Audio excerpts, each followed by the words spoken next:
Okay, hello everyone that is joining. Welcome to our latest wildlife webinar.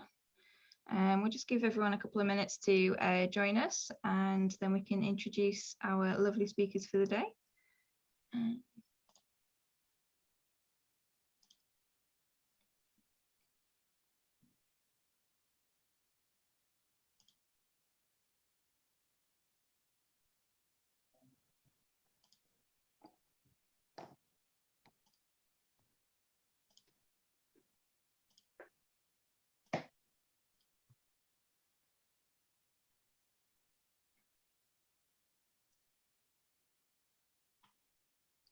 Okay.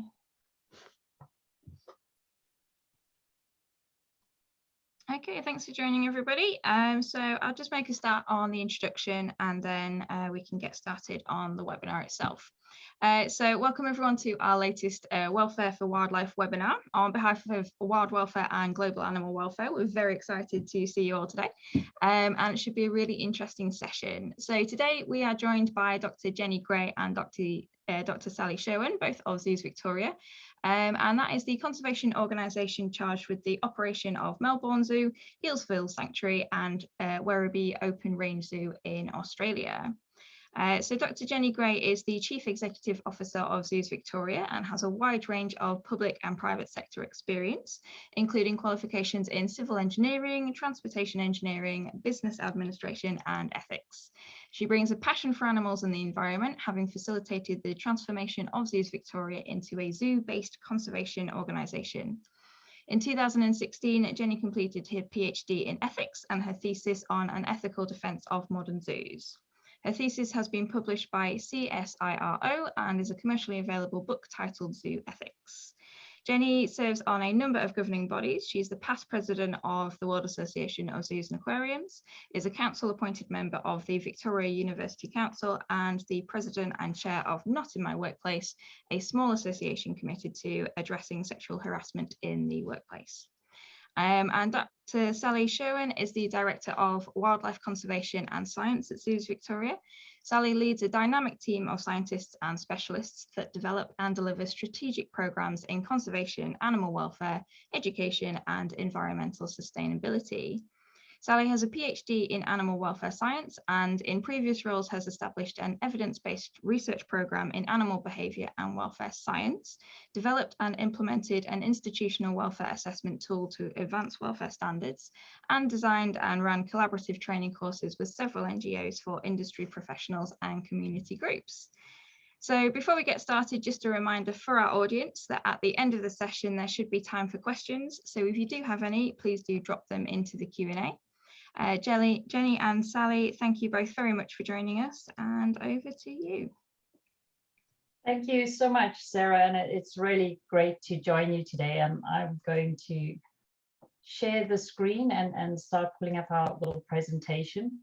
And we're both really excited to be presenting today and talking to you about the real holistic wildlife welfare journey that we've been on as Zoos Victoria. And to start with, I'd like to pay respect to the elders of the land on which we're gathering, the Wurundjeri people of the Kulin Nation. We recognize their deep connection to country and acknowledge sovereignty that was never ceded on the land on which we gather. This continent always was and always will be Aboriginal land. And we thank the traditional owners for protecting these ecosystems over decades and thousands of years. The journey for us as Zoos Victoria probably has been going on for a very long time. But in 2009, we had a really pivotal moment where we went out to try and save this little bat, the Christmas Island pipistrelle. And we literally arrived too late. We arrived in time to record an extinction event. And that has changed very much the trajectory of the journey that we've been on for the last decade and a bit. From that point, we took a commitment that no Victorian terrestrial vertebrate species would go extinct on our watch. And that meant we really needed to work with our community. And so we implemented community conservation campaigns. We also took the step of saying we wouldn't contribute to climate change. And so we've been a carbon neutral organization. Since starting in 2009, we achieved certification in 2012. Our journey continued into the development of our first wildlife conservation master plan.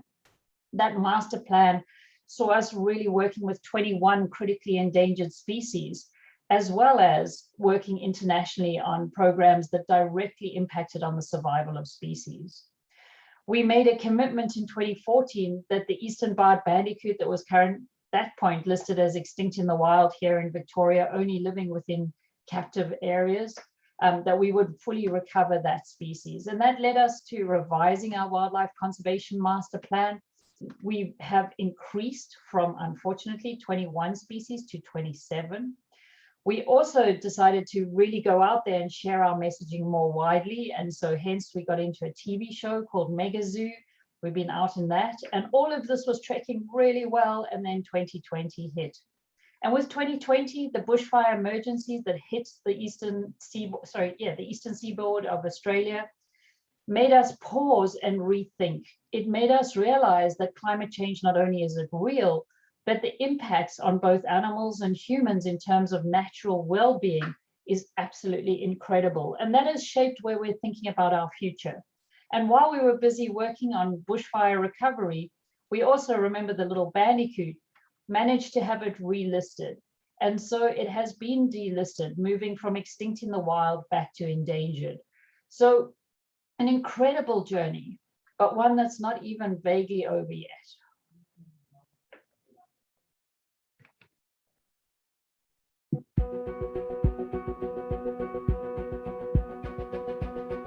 We often get asked what a zoo does in the 21st century. In fact, we think the word zoo doesn't fully explain what we're doing. So let's share with you what that is.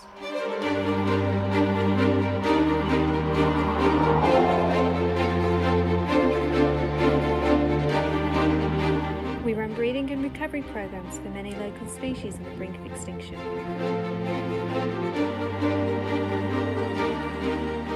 We treat injured wildlife in our wildlife hospitals and send vets to run the triage centres in bushfire zones.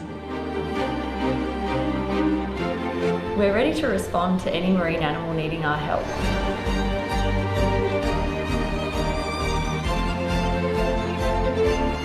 We teach millions of visitors to care for the natural world and make wildlife-friendly choices.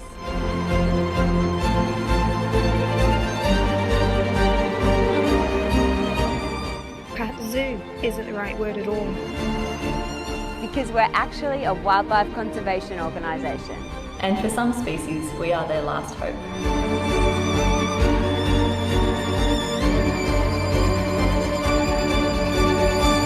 We won't let Victoria's wildlife go extinct on our watch.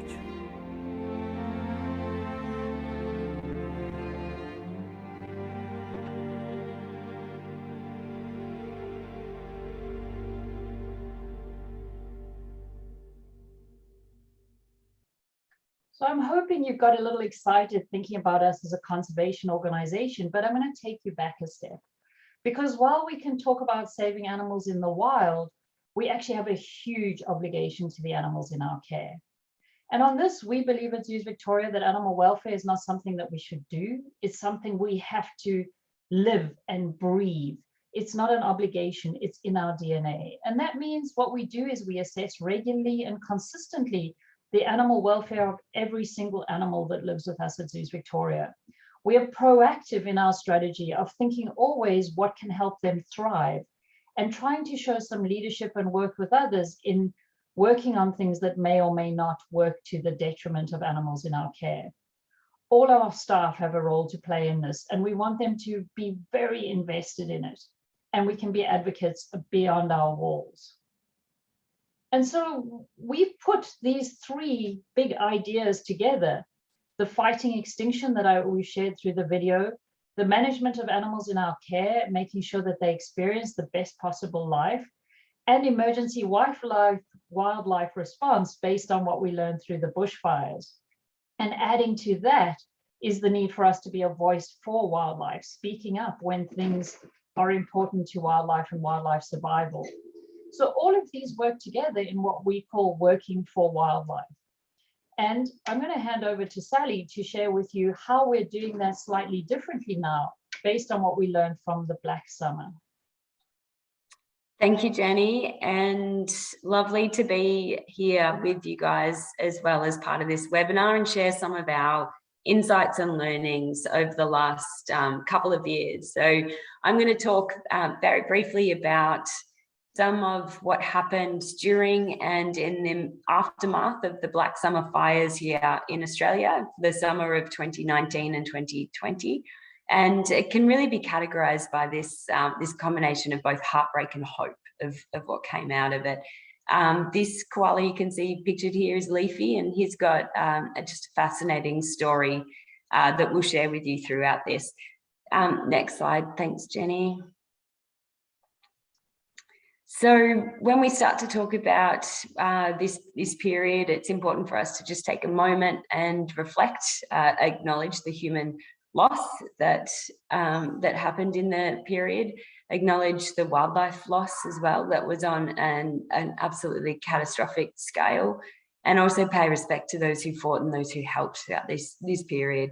And Zoos Victoria, along with a range of other organisations and individuals, made a vow to learn from this and put what was a tragedy into a positive lens to try and do better in the future.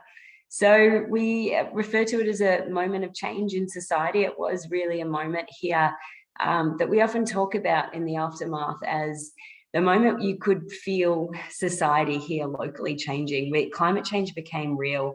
People in the big cities really, you could smell the smoke, you could see it, it impacted directly daily lives. And so this is now turned to a big political discussion, as well as we're actually coming up to a federal election in the coming weeks as well. And never before have we seen so much discussion about the environment. Doesn't mean that it's going to end particularly well or be overly ambitious in what happens here, but it's we're taking the discussion and how much of a priority this topic is as a positive out of it.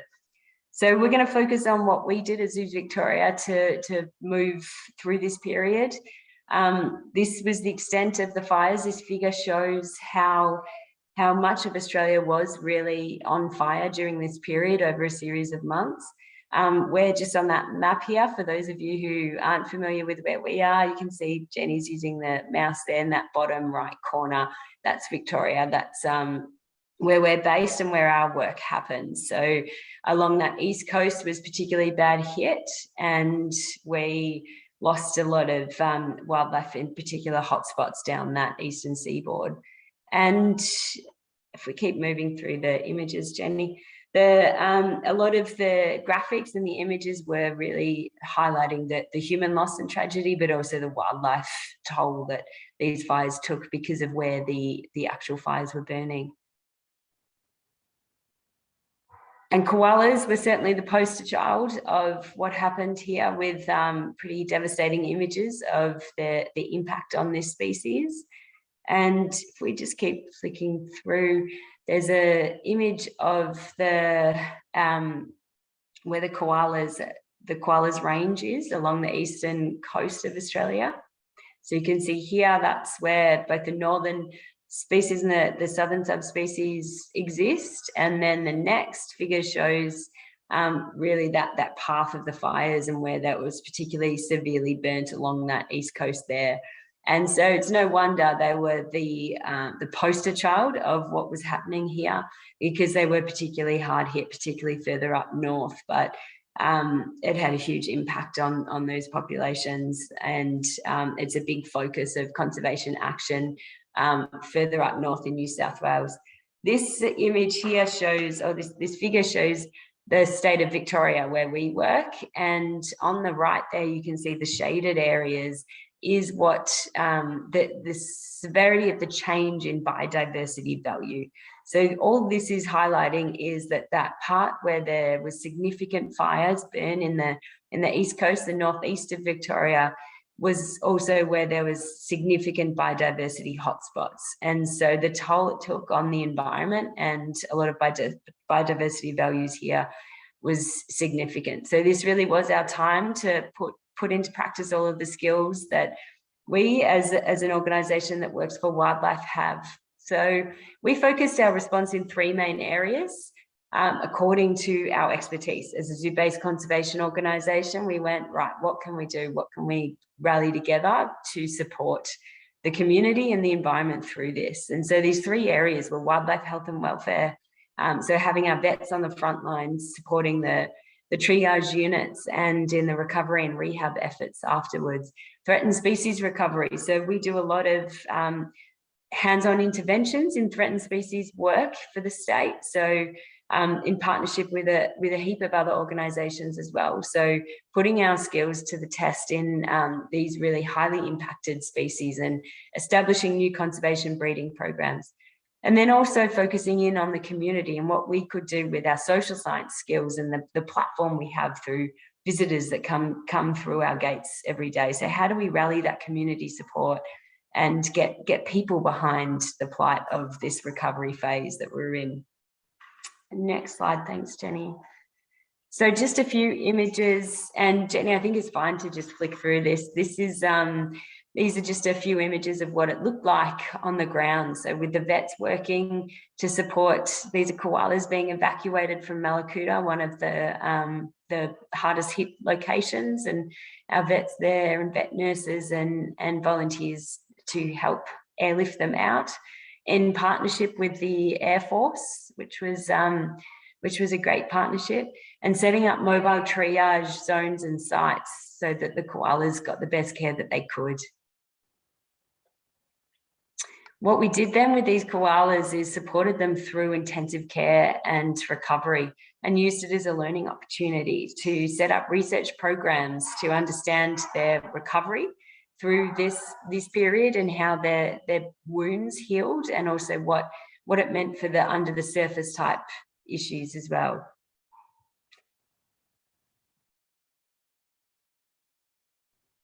And so they were put through a range of different medical treatments and eventually released back to the wild.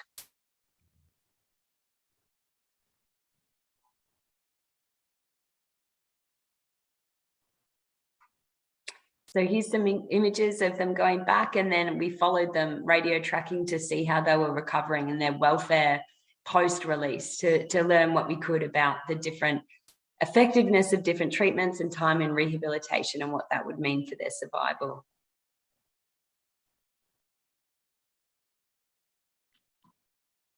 So this is where we're at pre-bushfire in this area of wildlife welfare. So there are wildlife hospitals in the state there. And we had quite limited coordination and reach across the state. But this next slide shows us now where we're at and what the part of the plan and the strategy is through these partnerships. So a really connected network of dedicated people, vets and carers working for wildlife in this system. And this is a short video talking about one of our key threatened species that we've established a program with.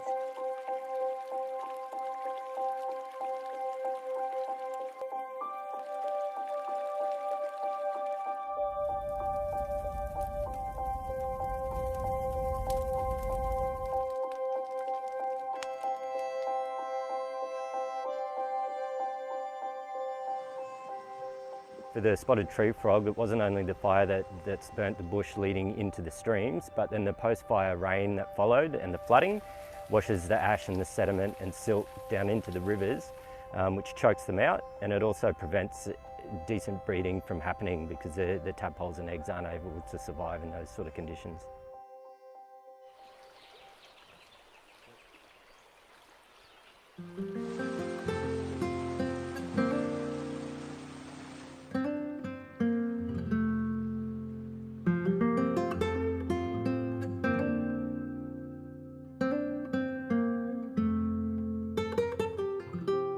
Short-term goals is to just get the population going. We've managed to collect a small number of frogs this season, and then over the coming few years we'll add to that. So it'll be to rear the frogs through to breeding age, and those adults that we have collected we'll begin to start breeding them next season.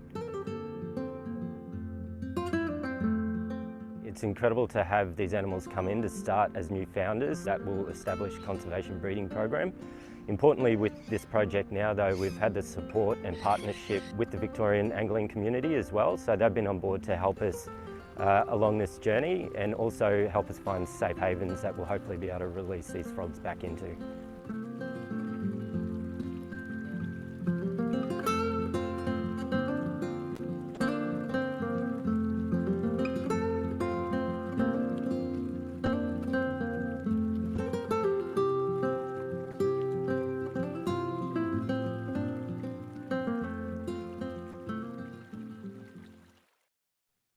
So as Sal says, we really had this moment where we were looking at the impacts of climate change, the extremity of these events.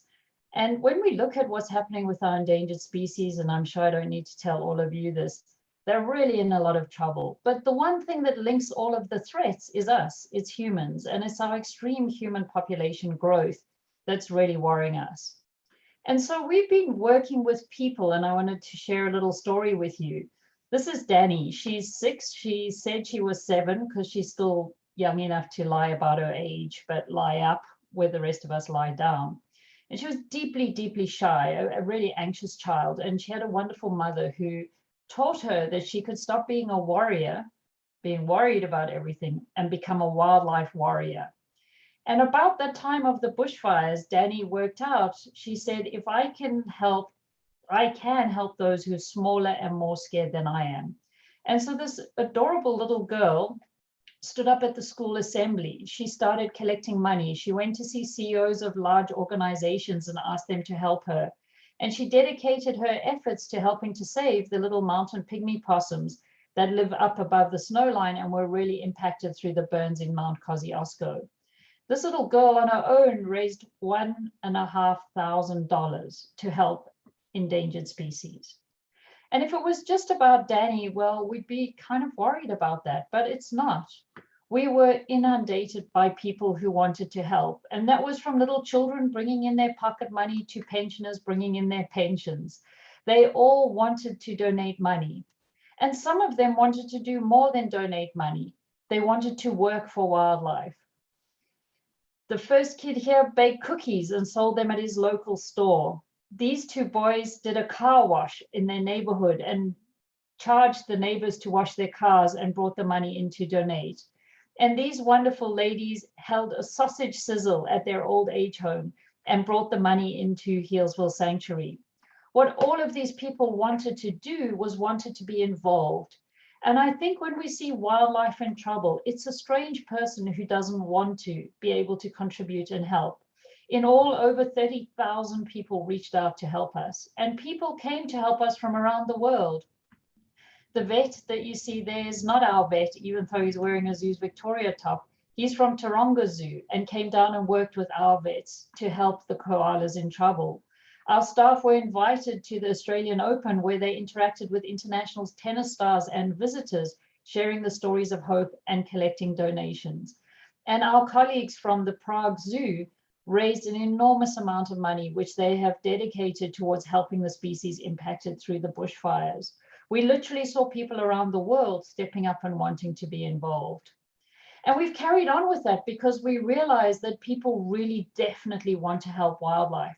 And so each year now we're running a program called Summer with Wildlife, where we help people and not only share with them what they can do, but demonstrate it on site in our properties. And it's like the wildlife got the message. So when we put a bird bath out, you get a whole lot of birds all in sharing that bird bath, but you get visitors seeing that and understanding what they can do to help make life a little bit better and easier for wildlife on these really hot days. And we do this because not only is it the right thing to do, but people really notice. And so what we do is we track public sentiment of our zoos. And what we can show is that doing this is good for business as well as being good for the environment. And when we're really active, we get huge positive ratings from the public around the work we're doing. And they see us as an organization that is walking the talk, that we're not just greenwashing, we're actually really committed to what we say we're doing. And so moving forward, Sal, do you want to share what we're thinking about next? Yeah, so this what this all taught us is I think the real value in us focusing on a transdisciplinary or multidisciplinary approach that merges different focus areas for us. So overall, we're calling this a holistic approach to conservation. So blending the boundaries between threatened species biology, animal welfare and veterinary science, and social science, and looking for that sweet spot where they all work together in a mutually beneficial way. And I think we've just got this graphic that we've been playing around with a little bit, that where we see gains for the environment, for animals and for humans, when we see these overlapping sciences that feed into them.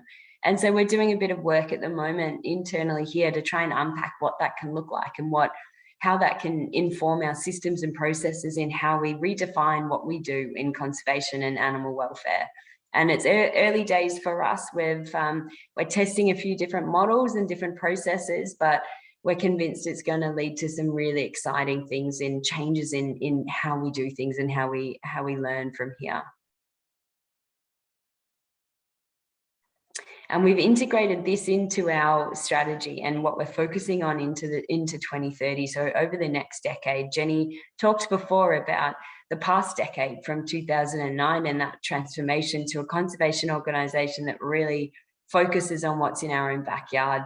Now we're looking to what does the next decade look like? And we're convinced that this really holistic approach that integrates different knowledge systems within Western sciences, but also through traditional owner knowledge systems here, and what that can lead to in terms of emerging ways of doing things. And so our focus areas there are dedicated to within this Working for Wildlife hub around those 4 action areas. So that Jenny talked about earlier. So threatened species biology, zoo animal welfare, emergency wildlife response and outreach, and also the community or the social science, so the advocacy part for what we do, and blending them together to create a holistic hub.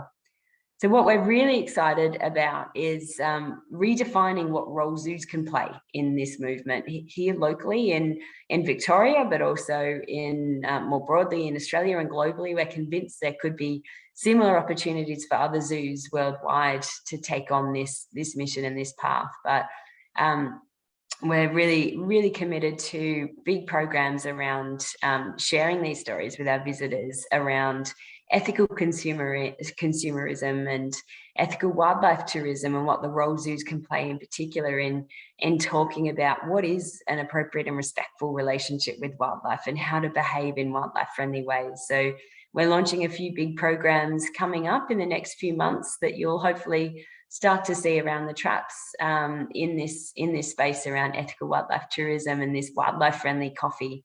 And so it's led to some really exciting community-based campaigns and advocacy work that we do with locally and more broadly as well, that really is embedded in us, motivated to try and have a stronger voice and do more to tackle climate change.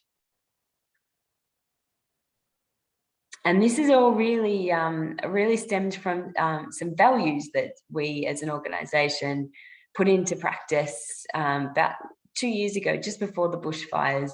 And one in particular that really filters through this work is being always curious. So being able to question and unlearn things, and being comfortable by having an open mind and unpacking. Just because we've done something before or have done for decades doesn't mean we should continue to do it over the next few decades. So this value of curiosity, being open to new knowledge, recognizing just that slither of the pie chart there that is what we know, and what we don't even know that we don't know just yet. And this has created a lot of excitement in our staff and in the culture at Zoos Victoria in being excited about what's next and what could come.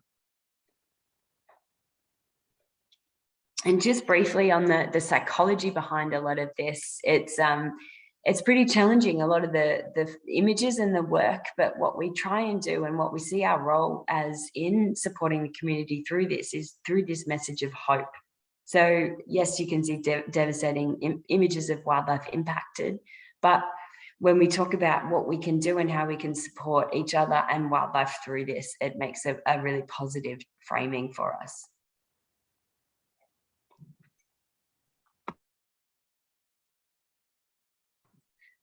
And there is a fair bit of science that's published. We're just putting up a few papers on the screen here that really highlights around this empathy-driven ethical altruism. And Jenny mentioned this before where we saw in our market research data that the community do really get behind this and care about this work, and it makes them have a more positive sentiment of zoos and what we do as well.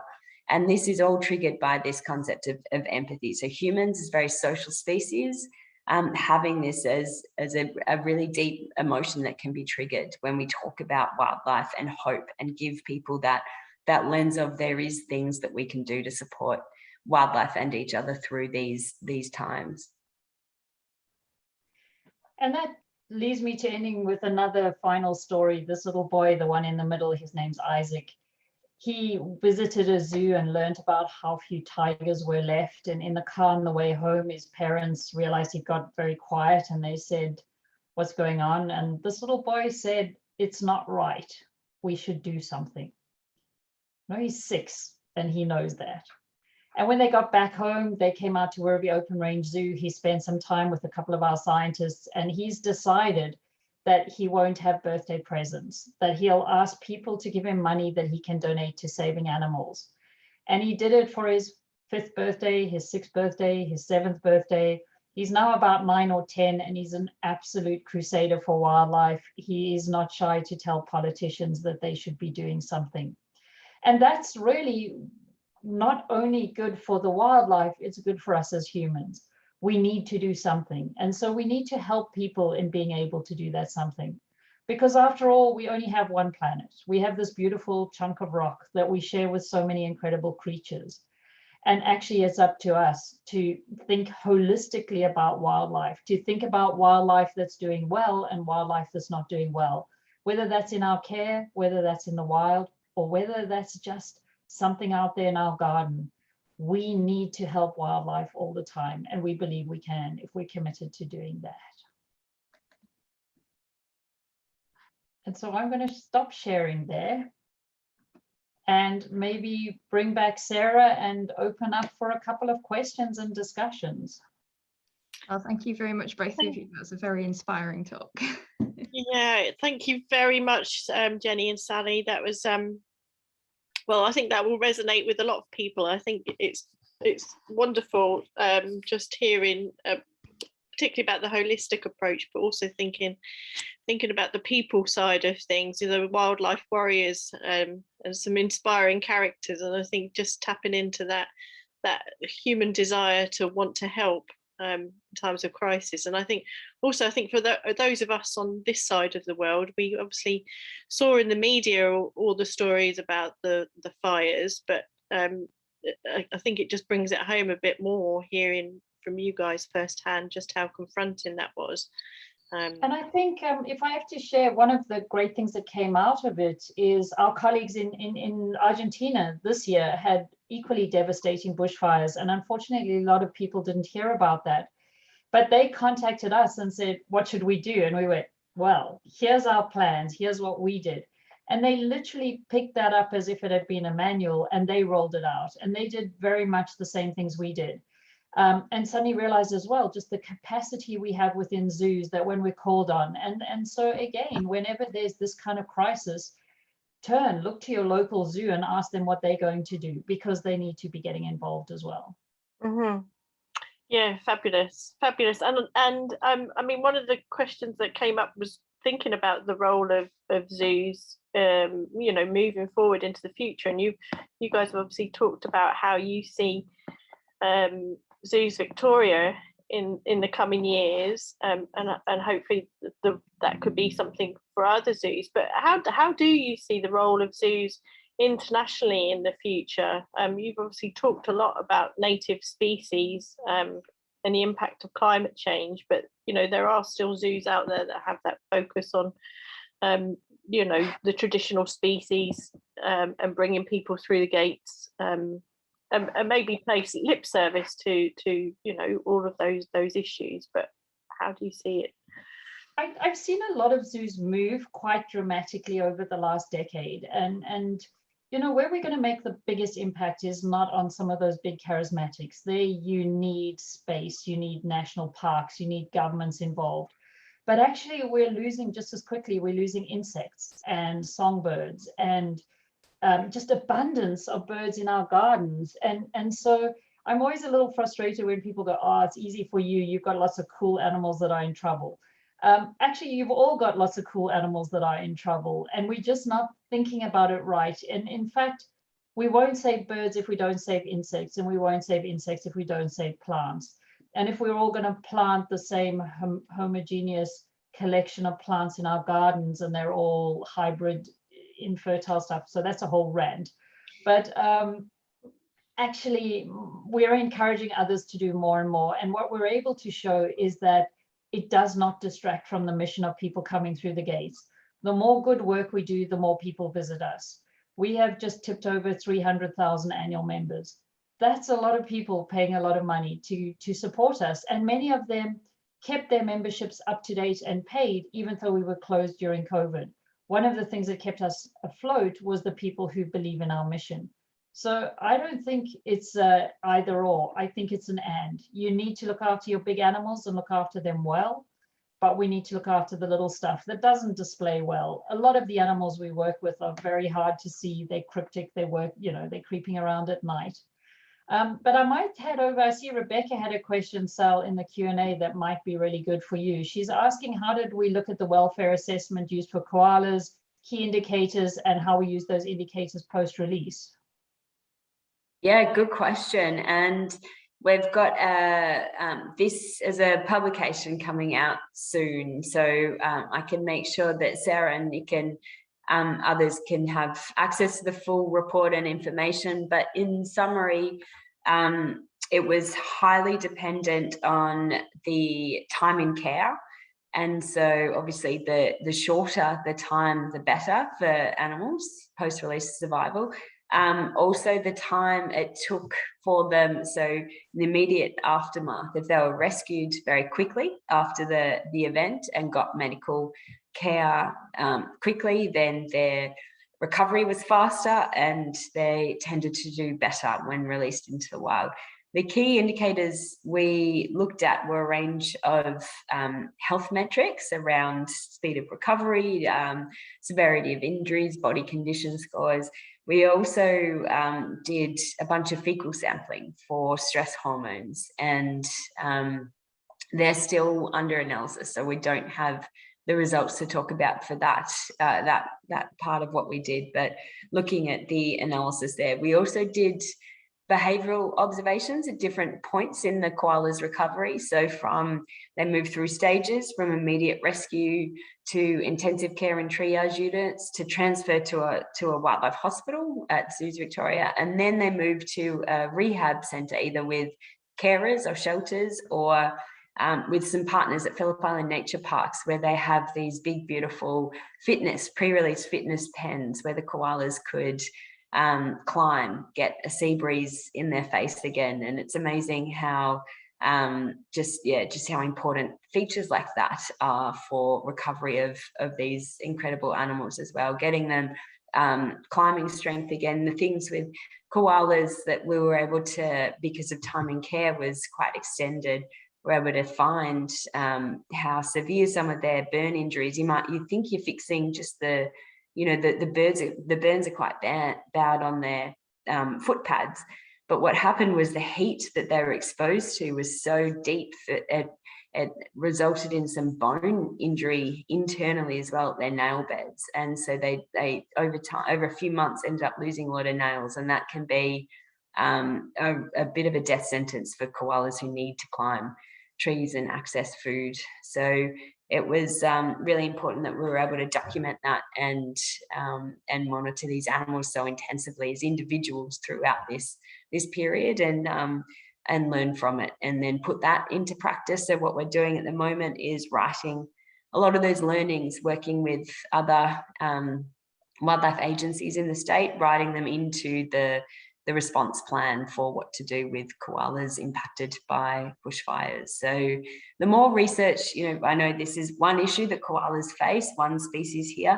But the more that we all can contribute to those kind of learnings when we have these opportunities to study these individuals, the better our practice is going to be. That's all animal centered. So some interesting learnings.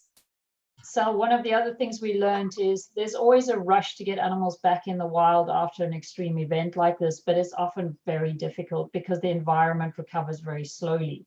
And so while the animal seems to have recovered, your environment may not. And we learned with the koalas, they don't always take good decisions. One of them headed straight into a logging coop, so we had to watch him every day and make sure they didn't cut down the trees nearest to him.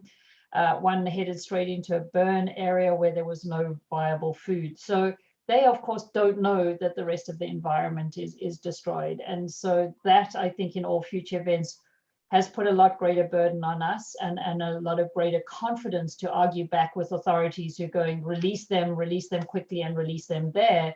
We now know that may not be in the best interest of the individuals. Rebecca has another question there just about the welfare assessments. Did any of the welfare assessments lead to euthanasia rather than release? Yes, good question, Rebecca.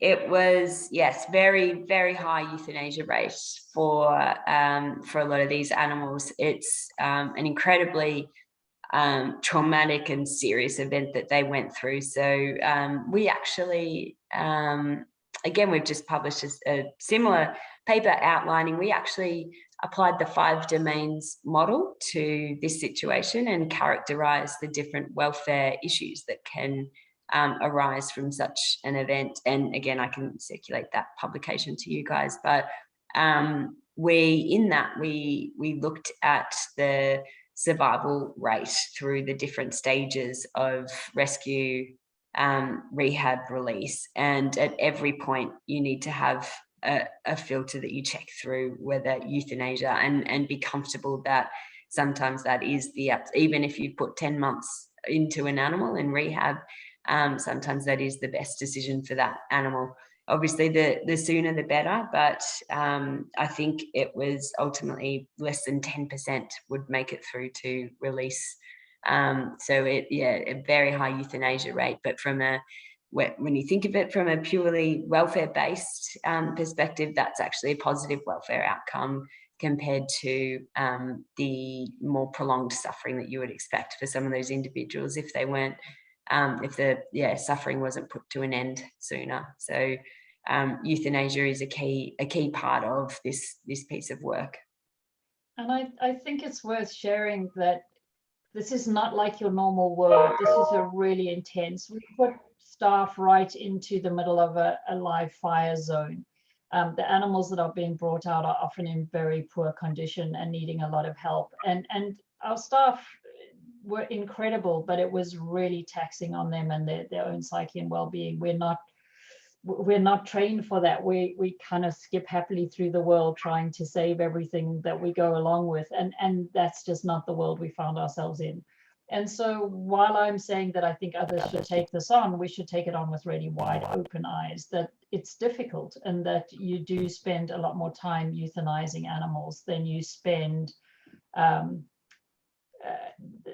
saving them. And thanks, Jessica. You've just said, we have a reputation for caring for our people. How did we care for the staff? And maybe Sal, you want to talk about that. We actually hired someone who's been helping our staff deal with compassion fatigue, Anastasia. She's great. She makes us meditate and do all kinds of things, but actually was incredibly useful. We rolled that through to dealing with COVID and being in lockdown. And she's done some incredible webinars for us as well, where just helping all of us deal with some of the kind of issues that we were dealing with, but particularly for staff on the front line. Sal, you had a closer relationship with them. Yeah, Jess, great question. It's such a critical, but I think understudied and under-recognized topic for us who work in this field to be really transparent about. And I wish now, I've just been banging on about how important it is to research and document these things and gain learnings from it and put it into practice. My biggest regret is not setting up some detailed research from the human psychology perspective in tracking that and being able to more formally document what happens. We absolutely have great reflections and learnings that were collected anecdotally through trial and error processes and things we put in place. But boy, oh boy, looking back, it would have been a fascinating big chunk of research. But it's not too late. We can still learn a lot from it. But there was a lot on the ground. I think my personal reflections working with the teams is the importance of having those debrief sessions with a professional, so a compassion fatigue professional who is trained specifically to help animal caretakers through these kind of traumas, and doing it like proactively, so scheduling them in for the teams working, and group sessions and individual sessions to tailor people's individuals' preferences for it, and having them just locked in and scheduled. The other thing we found useful was the being part of a team, and so the burden wasn't on individuals. It was absolutely a team effort, and everyone was in it together. And so it wasn't, anyone's individual responsibility or accountability. It was really seen as a team effort, and that sense of sharing the burden was quite important, I think. Last reflection on that one would be, and we talked about this in the slides previously, the importance of hope and having something that was good that was going to come out of this, and that motivation that we could even, establishing the research groups and the working groups and the knowledge and learning, and having those moments where we felt like we could do something better and something good was going to come out of this, and regularly, so initiating kind of proactive future focused programs, even in the middle of when we're still dealing with the emergency. So the fires are still burning. We were just starting to set up future focused learning research there. That was a really important, I think, strategic approach there, but also having moments where we could each share stories of hope together. I remember one with the threatened species team, the corroboree frogs were, there are a couple of species, northern and southern corroboree frogs up at Mount Kosciuszko in New South Wales, that have been absolutely decimated through chytrid fungus. And there's these incredible exclosures that, we just started to see the species take a positive turn, and the trends were starting to change because of them being in these what we call exclosures, that are field-based enclosures up at Mount Kosciuszko in situ. And we saw the fire burn straight through where those frogs were in those exclosures, and had researchers, partners up in New South Wales, after the fire had burnt through, go up there and just see the tin completely melted and complete blackness, and then filmed as he was up there, Dave Hunter, and doing what they do to survey frogs is, well, for corroboree frogs, you pretty much just make any noise and they call back, to call for them. And with this, visuals of devastation around him, he wasn't expecting any return calls, but he called for them, and a few individuals started to call back. And individuals had survived such an intense fire, and they started to come out of these wet, refuges that they'd found in there. And he had it on film, the call back, the first call back, and you could hear the emotion in him when he realized there were survivors, and as the frogs started to emerge, and just that footage and the sharing of that was just with the team was incredibly special. So we had moments like that where it just, you needed that to keep going. And then the moments, we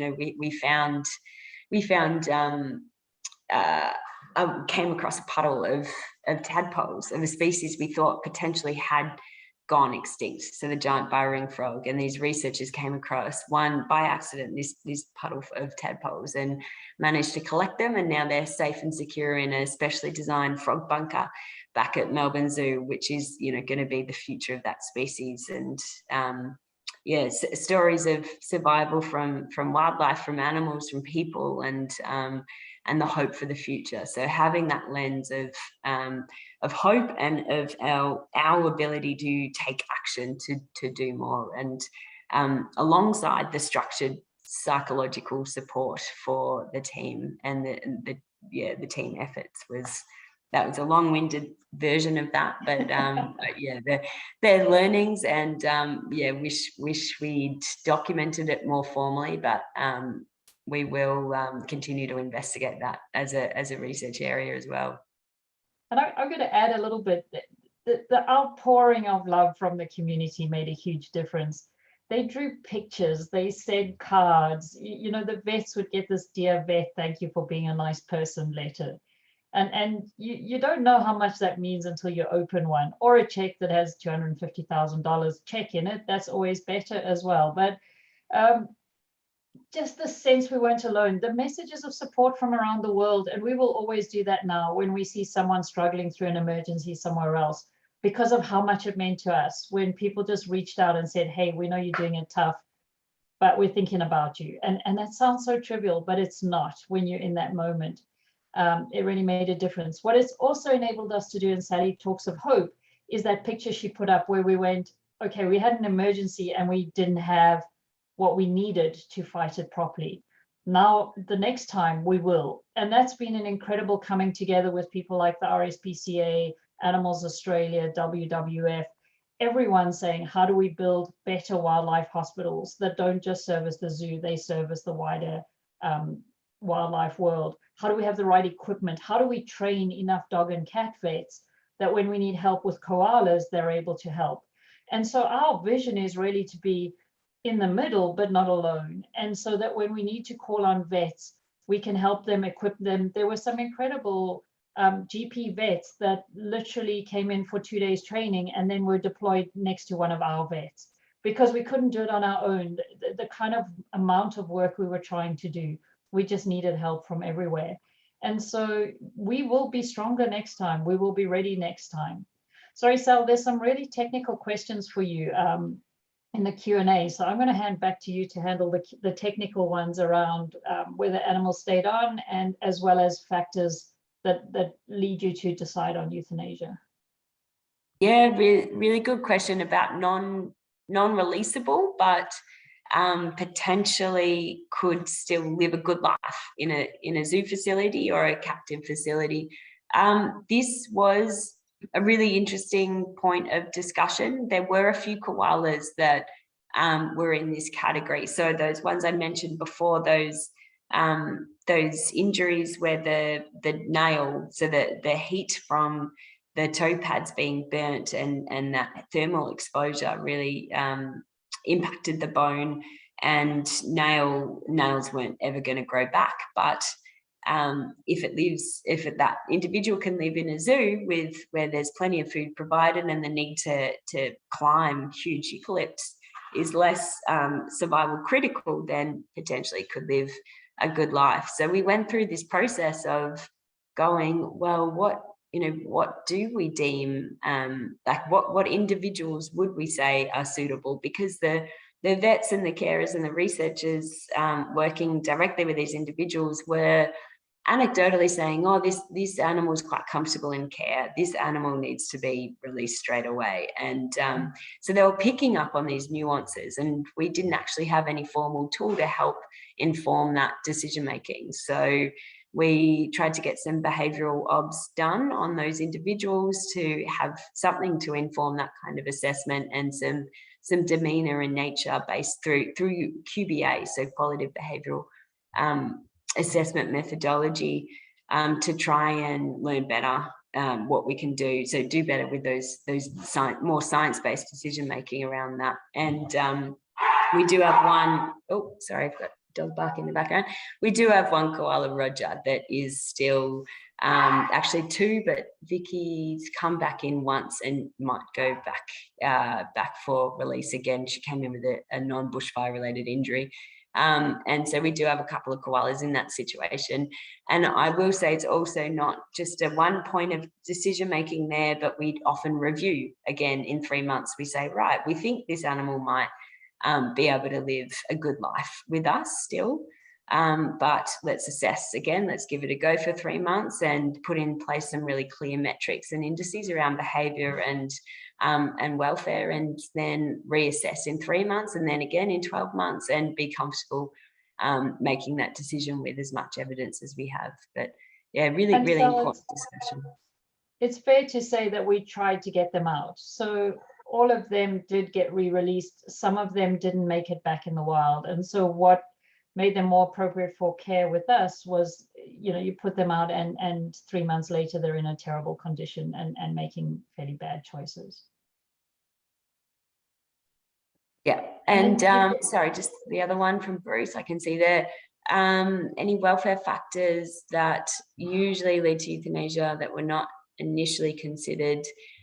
Yes, very species specific, that one. Again, like the nails and the koalas are quite specific issue to that species, but across the other range of species as well, quite a few of those factors that that we picked up on and are now reviewing and trying to write into codes of practice for what we can do into the future. But yes, it's almost one of those, like that pie chart in the slides we had.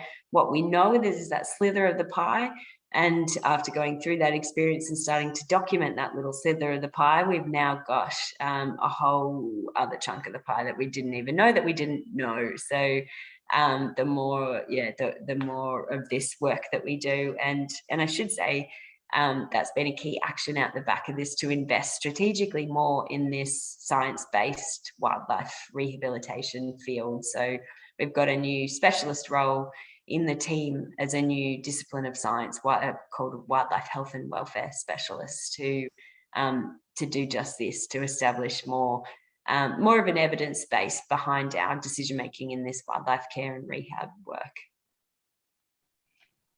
And I think so. One other is just how we can be more proactive. Picking animals up after a heat event or an emergency event is the worst possible way to be treating them. And so we've got really involved in things like flying foxes that can't tolerate repeated days of really high temperature, and working there with carer network, with the parks, on what we can do ahead of those days, getting sprinkler systems installed. We know where they're going to get into trouble from the animals that we have to pick up and deal with after a situation. And so the more we can be proactive, the better. We were also involved through the fires in an extraction of a population of really endangered birds ahead of the fire front, held them for about a month and a half, and then put them back in the wild. We need to be ready to do that. And that's just the kind of crazy thinking that we don't get into until you've been through trying to patch up animals after a fire. You start thinking about who you can extract ahead of the fire, like we do with people now.